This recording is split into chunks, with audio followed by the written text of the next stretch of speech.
Палах паинги уяв, ол шуна бузадеген черенек кугандараган, тада чунри тарын хиргемзиги пускандараган уяв, курижинги. Дорогие друзья, уважаемые земляки, все-таки перейду на русский, потому что в зале вижу здесь люди, которые не все понимают чувашский язык. Несомненно, вот этот праздник, который мы празднуем уже второй год, для нас является очень важным, очень значимым и очень трогательным. В прошлом году в рамках реализации подпрограммы по развитию чувашского языка и культуры мы учредили с вами этот праздник, и в прошлом году его провели впервые. И в рамках этого праздника наши вышивальщицы из разных районов вышили Сурбан-Перле.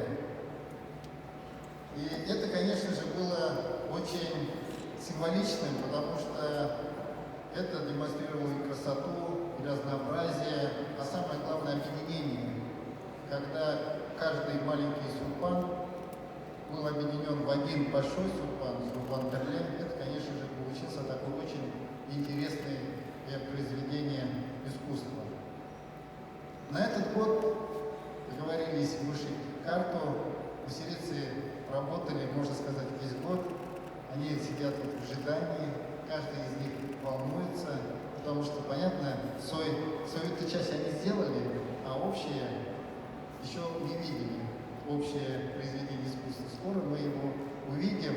Мне кажется, это очень здорово, что мы с вами вот такие произведения искусства создаем. Несомненно, вышивка для нашего народа является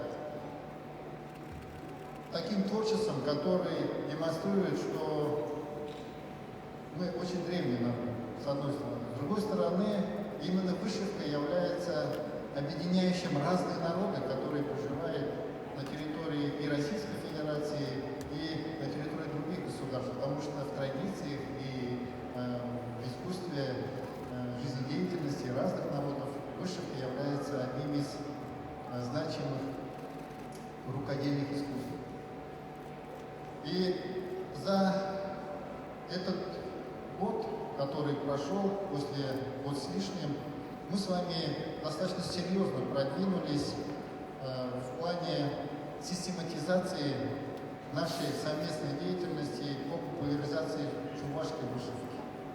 И вот буквально недавно, для того, чтобы эту работу в том числе вовлекать все новых и новых людей, которые желают этим заниматься, стартовала вышивка или школа чувашской вышивки, которой занимается наш музей чувашской вышивки. И, очевидно,